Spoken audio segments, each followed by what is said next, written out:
partidos políticos no logran ponerse de acuerdo. No solamente hay diferencias en la clase política, también hay diferencias en la sala plena del Tribunal Supremo Electoral. Fíjese usted, el ente colegiado que debería dar señales de certidumbre al pueblo boliviano son los encargados de administrar el próximo proceso electoral, uno de los más importantes durante los últimos 20 años. Por primera vez, quien va a ganar las elecciones está en la incertidumbre.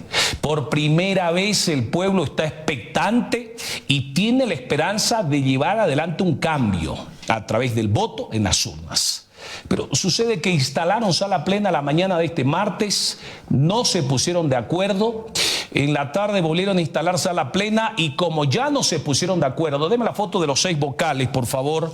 Tenemos el cuadro, es el cuadro número 2 de Diego de esta mañana. ¿Quiénes son los 6 vocales? Óscar Hasenteufel no podía ser ya presidente del Tribunal Supremo Electoral porque la norma que rige el funcionamiento del órgano electoral se lo prohíbe. Ya fue electo presidente, fue reelecto y por lo tanto no puede ir nuevamente a una reelección. Estos son los 6 vocales que buscaban la presidencia, ¿no?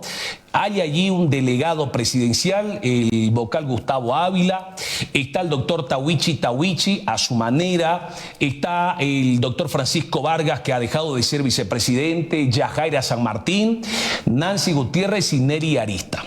Ninguno de estos 6 se puso de acuerdo y ninguno de estos 6 logró 4 de los 7 votos para lograr la presidencia del Tribunal Supremo Electoral. Volvemos a la otra fotografía, por lo que el ente colegiado del Tribunal Supremo Electoral ha decidido una salida salomónica, digamos. Han elegido al vicepresidente del Tribunal Supremo Electoral, el doctor Óscar Hasenteufel, presidente del Tribunal Supremo Electoral, y como no se han puesto de acuerdo, no se ha elegido presidente. Es decir, el órgano electoral en este país en estos momentos y durante los próximos meses no tendrá cabeza, por lo menos como presidente. El vicepresidente va a asumir la presidencia del órgano electoral. Una señal que sin duda alguna no es muy saludable para el país. Está con nosotros a esta hora de la noche aquí en los estudios de la red de TV en La Paz el doctor Marcelo Silva. Lo hemos invitado para conocer su análisis respecto a lo que viene sucediendo en el país. Doctor Silva, buenas noches, gracias por atender nuestra invitación. ¿Cómo ha visto lo que acaba de suceder esta tarde en el Tribunal Supremo Electoral? Bueno, a ver, Junior, siempre es un gusto poder conversar con usted. El primer elemento, creo que se clarifican, se muestran, se evidencian las diferencias internas que existen en el Tribunal Supremo Electoral, por lo menos en esa sala plena, que han estado floreciendo en muchas ocasiones con anuncios que han puestos, ¿no? Y que en algún momento llamó la preocupación porque vamos a ver, ¿no? Usted lo decía muy bien, son los administradores de un proceso electoral que es histórico en el país y por lo menos no tenemos una data de las características de este proceso electoral, por lo menos en los últimos 20 años. Creo que han salido por algo salomónico que no deja de ser un elemento, si usted quiere, de argucia, ¿no? De una triquiñuela ahí. Elegir al vicepresidente, dejar acéfala la presidencia, por lo tanto, de alguna manera, inducir a que Hasenteufel, el vocal Hasenteufel, sea el presidente en los hechos del Tribunal Supremo Electoral. No tendrá la representación formal, pero indudablemente en los hechos él tiene la obligación de asumir la representación del órgano electoral. Pero a ver, pongamos un poco las aguas en calma. El órgano electoral es un órgano colegiado, el Tribunal Supremo Electoral es una instancia colegiada y habrá que ver cuáles son las capacidades de este Tribunal Supremo Electoral en el momento de definir cosas que se tengan que tomar por el voto. Y ahí veremos las correlaciones que creo que van a ser importantes. Creo que sería muy aventurado identificar con nombres, pero creo que hay de 2 hasta 3 corrientes dentro del Tribunal Supremo Electoral, dentro de esos vocales que usted ha mencionado. La primera, definitivamente, hay una tendencia ahí a ser muy formal e institucional y en el ámbito, si usted quiere, obediente a lo que establezca el oficialismo político. Creo que hay una tendencia ahí realmente independiente también, contraria, y creo que también hay una línea de protagonismos.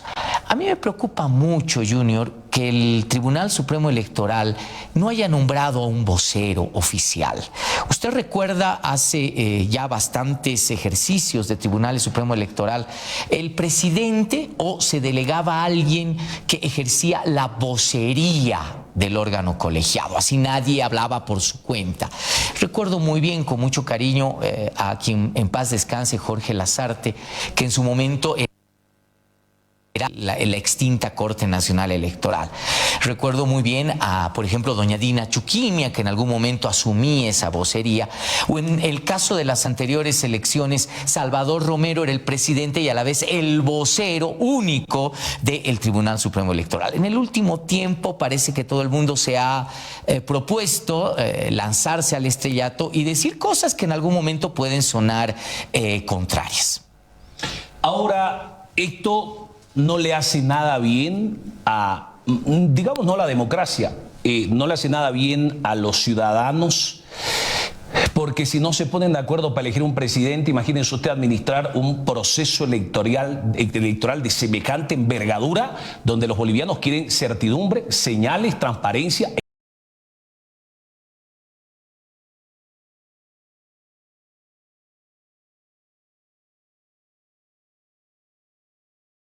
Momento delicado, nodal, central del calendario electoral son las inscripciones de candidaturas.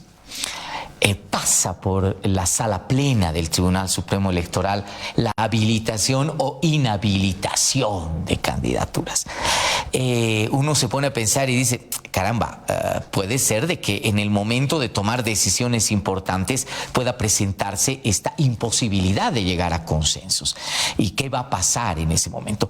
El Tribunal Supremo Electoral tiene en puertas tomar decisiones, ya que la Asamblea Legislativa no lo ha podido hacer. Por ejemplo, con el tema del TREP, ¿no? La transmisión rápida de datos. ¿Qué es lo que va a hacer el Tribunal Supremo Electoral en ese sentido? Como cabeza del órgano electoral, los bolivianos no vamos a poder estar en el momento de la incertidumbre de esperar el conteo oficial. De alguna manera tiene que haber TREP. Y esa es una decisión que va a tomar la sala plena del órgano electoral, fundamentalmente del Tribunal Supremo Electoral. Pero hay otras cosas que no dejan de ser importantes, y le voy a ser muy honesto, Junior. Encontrar este tipo de salidas medio salomónicas, medio retorcidas, eludir, esperemos que tampoco se replique en el ámbito de la administración de las elecciones, ¿no?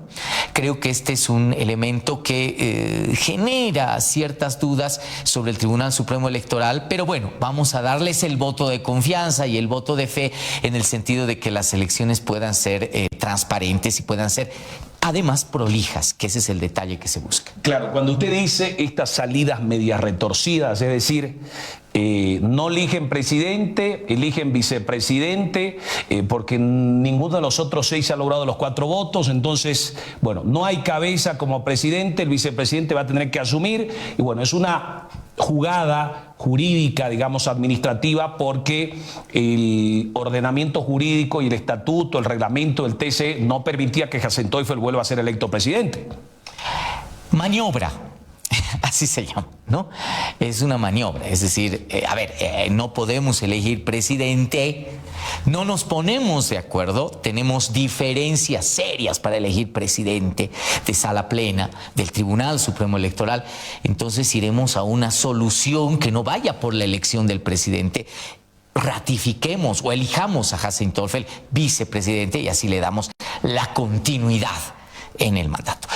No deja de ser preocupante, no deja de ser preocupante, porque uno pensaría de que las maniobras o cualquier tipo de estos vericuetos jurídicos, que obviamente no están reñidos con la norma, para nada, ¿verdad?, Pero estos vericuetos no deberían darse, mucho menos en el árbitro o en la instancia que está encargada de manejar el proceso electoral.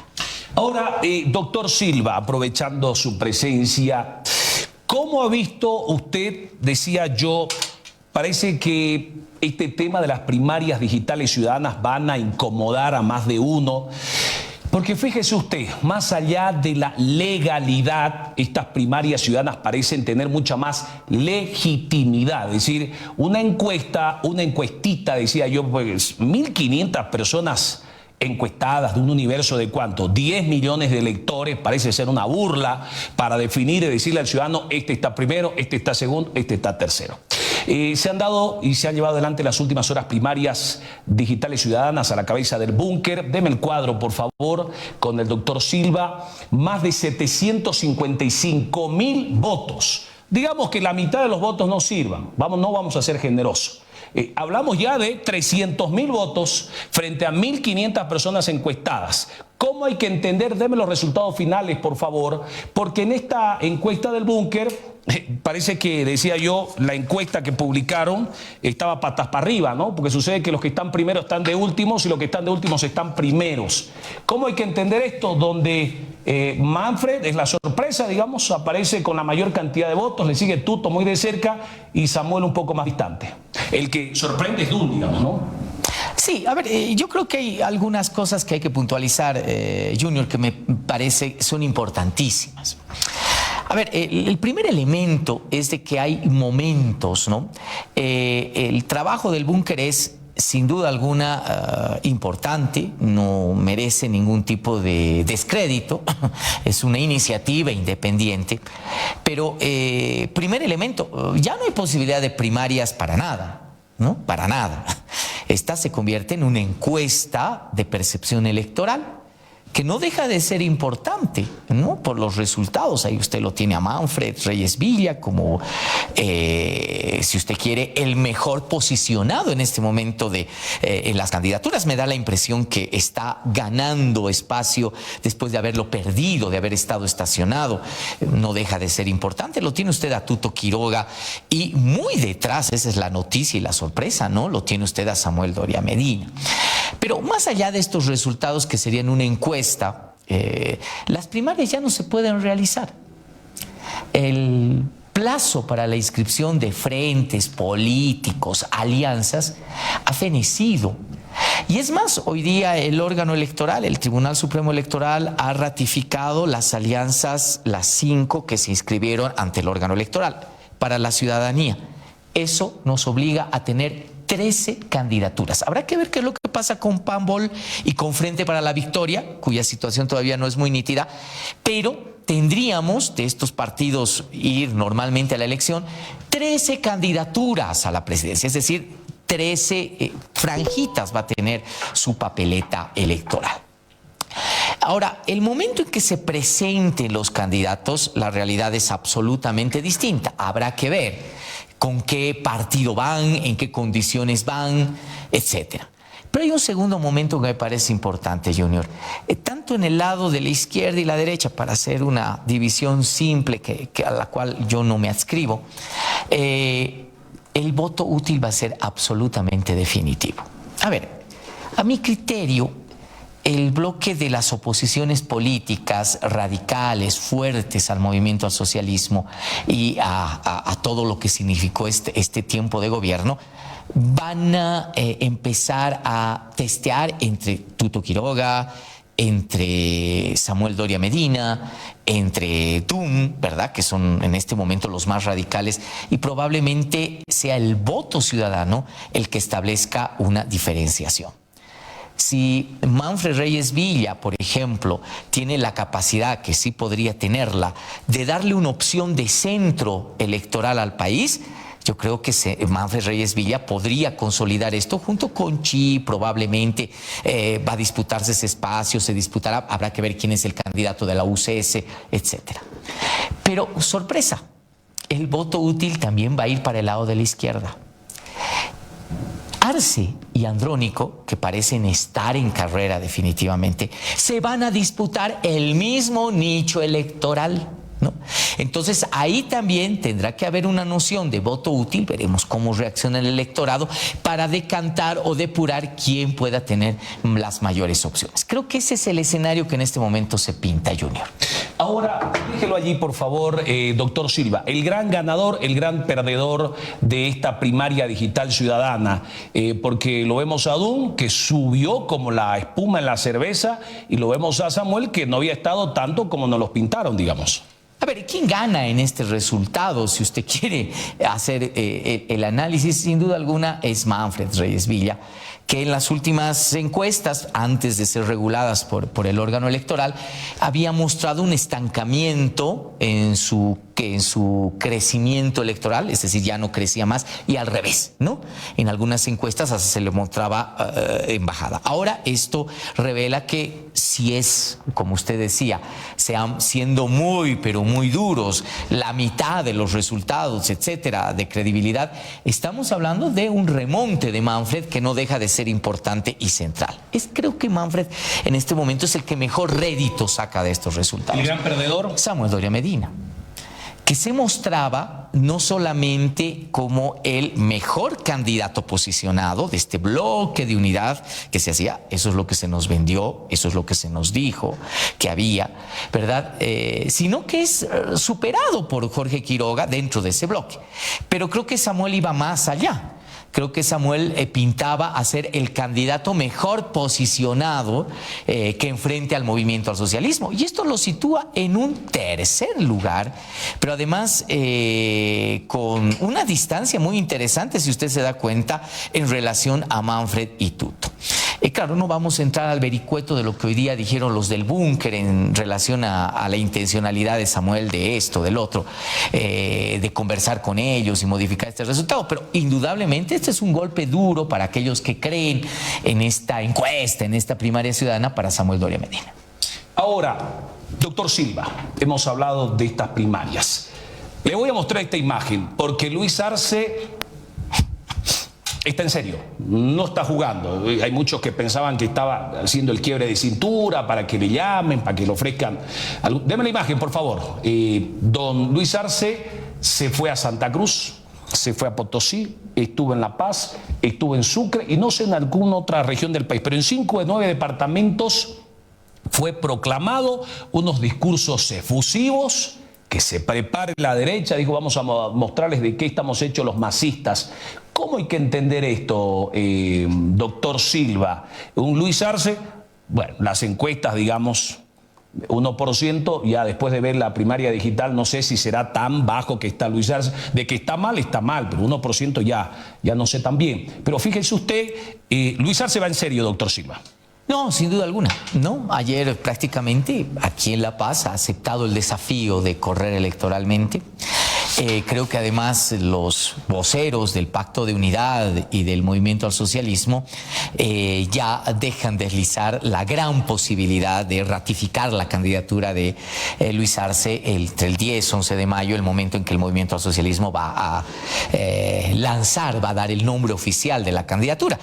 Pero además hay un detalle, ¿no? El tema de ya los vistos de campaña, con una decisión que me parece muy interesante, que es el aumento salarial, que creo que no deja de ser un elemento de acercamiento para fidelizar aún más el voto de las organizaciones sociales y del Pacto de Unidad. Sin argumentos, ¿no? Sin argumentos políticos, económicos y de gestión. No sé cómo ararse en la campaña, veremos cómo hace para enamorar al electorado y decirles, miren, los años que he tenido de gestión, los 5 años, tienen que ser repetibles, o haciendo un retoquito de acá, pues los podemos volver a tener y somos la única opción. Yo creo que hay un problema ahí, estamos enfrentando a un electorado que va a estar muy desideologizado. Es un electorado joven que va a buscar respuestas concretas, claves. Y la pregunta que va a dolerle a Arce en las elecciones, si es que se ratifica plenamente su candidatura, es ¿qué va a pasar con los dólares? ¿Qué va a pasar con los combustibles? ¿Qué va a pasar con la escalada de los precios? Va a ser muy complejo, muy difícil. Pero a favor del presidente, hay algo que es indiscutible dentro del realismo político, Junior. Y es de que el presidente tiene una estructura organizativa muy importante, que es la del movimiento al socialismo.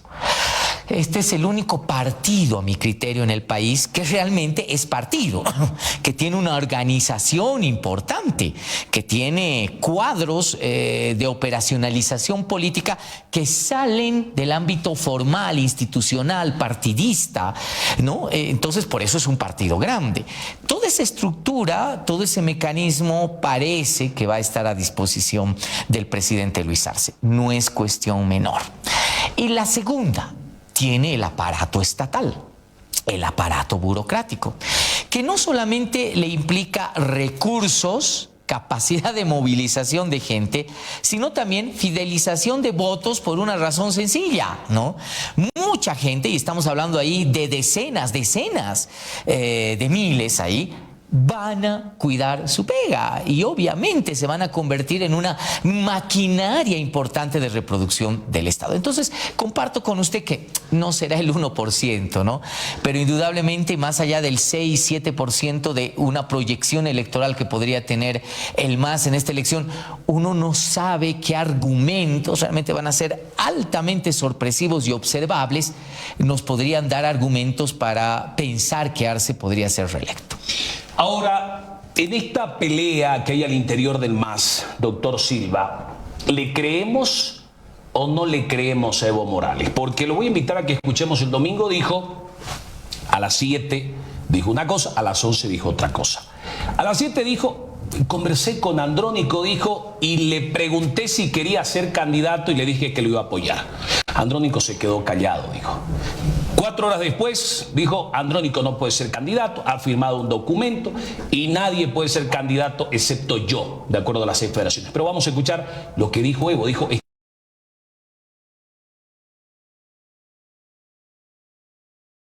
esta oportunidad, una reunión que tuvimos, las 6 federaciones, estaba Andrónico desde hace 2 o 3 meses, acá en la OCA. Yo dije al hermano Andrónico, si quieres ser candidato, dile que es candidato, te voy a apoyar. Quedó callado, pero las federaciones saben que hay decisión orgánica.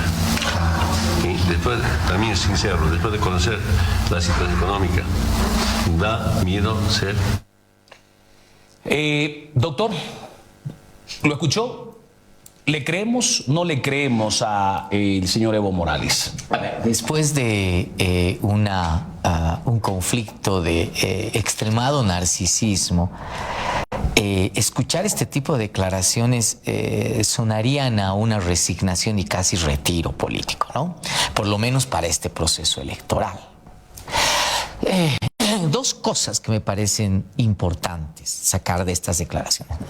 La primera es de que yo hablé con Andrónico, dice el expresidente, y le pregunté si quería ser. Le dije, lo voy a apoyar. Entonces, como que está tratando de sacar el mito de que el principal obstáculo para la candidatura de Andrónico era Evo Morales, textual. El segundo elemento es de que da miedo ser ahora presidente. Eso significaría de que no, yo como que voy a pasar y que asuma otro, ¿no? A ver, la situación del expresidente es delicada políticamente, no solamente ya por el cúmulo de posibles inhabilitaciones que habrían sobre él si es que se anima a ser candidato presidencial. El tema central se ha cerrado de tal manera, y alguna vez lo hemos hablado acá, Junior, en el sentido de que parece que nadie quiere a Morales como candidato. A ver, vamos a hacer un recuentito. No sé si Johnny se anime, Johnny Fernández, a ofrecerle la sigla con el peligro que representa Evo Morales al ser inhabilitado. No lo creo. Quede esa posibilidad. Morena le ofrecerá el partido a Evo Morales para que sea candidato. Me parece que sería ilógico. Panbol, el único partidito que quedaba con cierta idea de poderle ofrecer a Evo la sigla, ha decidido optar por Ruth Nina como candidata presidencial. Y Evo se ha peleado con Frente para la Victoria. Entonces uno ya hace el descarte ahí y dice, ¿por quién va a ir Evo? Por el tercer sistema. Félix Pazzi también ha dicho que no corre Evo, que todo tipo de unidad se haría sin Evo. Entonces yo creo que Evo se ha dado cuenta que más allá de, insisto, las inhabilitaciones que hay, no va a tener partido que lo lleve a postular. Y yo creo que ese acuerdo del Tribunal Constitucional con el Tribunal Supremo Electoral le cierra la última jugada, que era tal vez postular por algún pueblo indígena, originario, campesino. Creo que ese acuerdo indudablemente apunta a que por el principio de preclusión las demandas, los recursos instaurados ante el Tribunal Constitucional van a ser rechazados si el Tribunal Constitucional cumple ese acuerdo. O podrían entrar en funcionamiento, pero ya no para estas elecciones. Entonces, creo que Morales se quedó sin partido, se quedó definitivamente sin la posibilidad de ser candidato, ya lo habíamos anticipado, y creo que ahora la apuesta de Morales no le queda más que jugárselas por Andrónico. ¿Usted cree que al final Evo podría apoyarlo a Andrónico? Mire lo que está diciendo. No sé si usted se ha dado cuenta, Junior, lo cuidadoso que ha sido Morales al referirse a Andrónico. Todo su entorno lo ha tratado de todo Andrónico. Le ha dicho traidor, que es funcional a la derecha, al imperialismo. Lo han acusado incluso de tener asesores de la extrema derecha, etc. Evo ha tenido mucho cuidado. Y con estas declaraciones, ¿no?, está como que diciendo, miren, está bien, mi entorno lo está insultando, pero yo no. ¿No? Yo no. Yo no le estoy diciendo traidor y yo no lo estoy acusando. Cuando Evo Morales quiere destrozar a alguien verbalmente, Junior, usted sabe por su labor periodística de tantos años y yo en el análisis político, que no se mide y que va y lo destroza, lo devora. Morales no tiene piedad verbal de alguien a quien quiere destrozar. Curiosamente, no tengo un registro que diga que Andrónico es traidor o que Andrónico es vendepatria o que no, ha tenido mucho cuidado. Y estas últimas declaraciones como que dicen, cuidado, no soy yo el que está hablando mal de Andrónico. Gracias, doctor Silva. Le agradecemos gentilmente por haber atendido nuestra invitación. Muchas gracias. Siempre es un privilegio. Con nosotros. Gracias. Vamos a hacer una pausa y seguimos con más. No se vayan. Detrás de la verdad. Detrás de la verdad. Detrás de la verdad. En el año del Bicentenario, el presidente Luis Arce y el ministro de Obras Públicas, Edgar Montaño, entregaron el nuevo centro de cómputo Data Center en el Alto, donde invertimos más de 52 millones de bolivianos. Este centro almacena, procesa y protege grandes volúmenes de información. Maneja el tráfico de Internet garantizando que los servicios digitales funcionen con rapidez, seguridad y estabilidad. Somos el gobierno de la industrialización. Ministerio de Obras Públicas, Servicios y Vivienda. Les cuento que estamos en la planta de NPK. Sígame. No, tranquilos, yo les voy a explicar. NPK es el fertilizante que tiene nitrógeno, fósforo, potasio. Está comprobado que al utilizar durante la cosecha el NPK como un fertilizante, se puede incrementar hasta en un 100% la producción del campo. Es por eso que la producción de esta planta va a ser estratégica en el sentido de asegurar la soberanía alimentaria. Hoy estamos demostrando que cuando hay decisión política de industrializar al país,